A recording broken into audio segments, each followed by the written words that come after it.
Hello, Joe here from Infiniti of Tacoma. Today I'm going to tell you about this lovely 2017 Infiniti Q50 Signature Edition.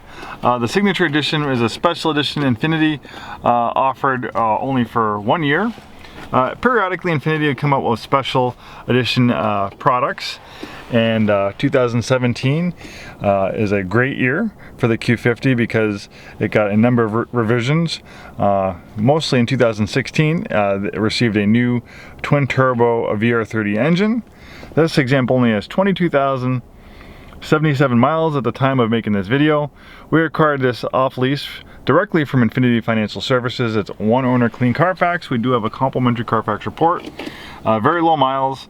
Most people average 10,000 miles a year.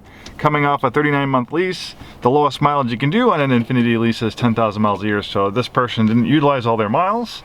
And unfortunately with Infiniti, if you don't use all your lease miles, you lose them. So the next person who ends up owning this Q50 will benefit from the low miles on this one.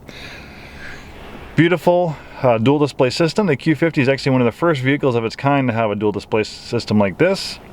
Top screen is for navigation and parking camera.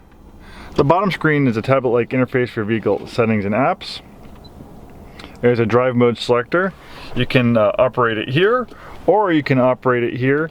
When you use the screen to operate the drive mode selector, you can personalize it and tune it a little bit more than you can using the switch here. For instance, you might like the way the engine behaves in eco mode, but you want to have the steering in sport mode.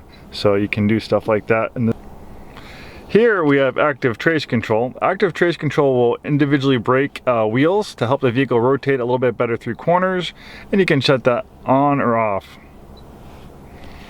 The Q50 features a 7-speed automatic transmission with adaptive shift control. Adaptive shift control momentarily holds the current gear for better acceleration out of a turn, corner, or when accelerating up a hill.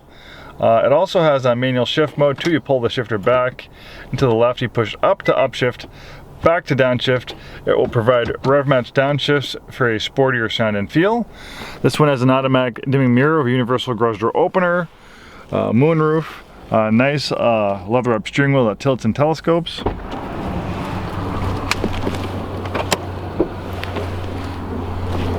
Really nice color combination in black on black. The Signature Edition features this unique wheel and tire package. Really looks great. The Q50 is built on the advanced front midship platform. It's a sports car platform. Pretty much all the sportiest Infinitis we've seen over the last 15 years have been built on this advanced front midship platform. Also, the Nissan 370Z sports car is built on this platform. The reason why they call it the advanced front midship platform, or FM platform for short, is they take the engine and they place it as far back behind the front axle as possible, so it's almost like a mid-engine vehicle.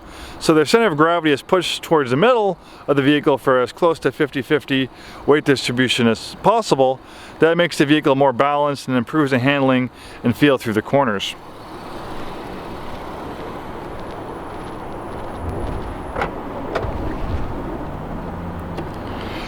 This Q50 also features intelligent all-wheel drive.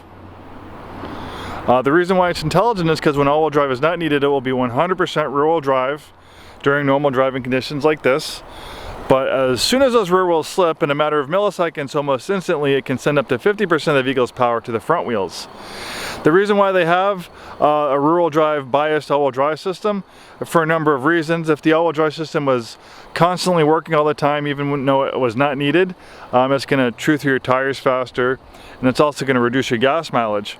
Also, having that rear-wheel drive bias gives it the feel of a rear-wheel drive sports car. Remember, this is also a performance automobile. Beautiful looks and lines on the Q50. It's made in Japan. If you value your Japanese brands to actually be made in Japan, the Q50 is the real deal. Not all Japanese brands these days are made in Japan. Cars are pretty much made all over the world now, but some people are particular about the production quality from those Japanese assembly plants, and they do have a great reputation. At the heart of the Q50 is this award-winning VR30 engine. It's twin turbo, direct injection. It makes 300 horsepower. We first saw this engine in the Q50s in 2016. It's more fuel efficient, smoother, and has a little bit more low end power than the 3.7 liter V6 it replaces. Thanks so much for taking the time today to watch this video. Hopefully we see you soon, and have a wonderful day.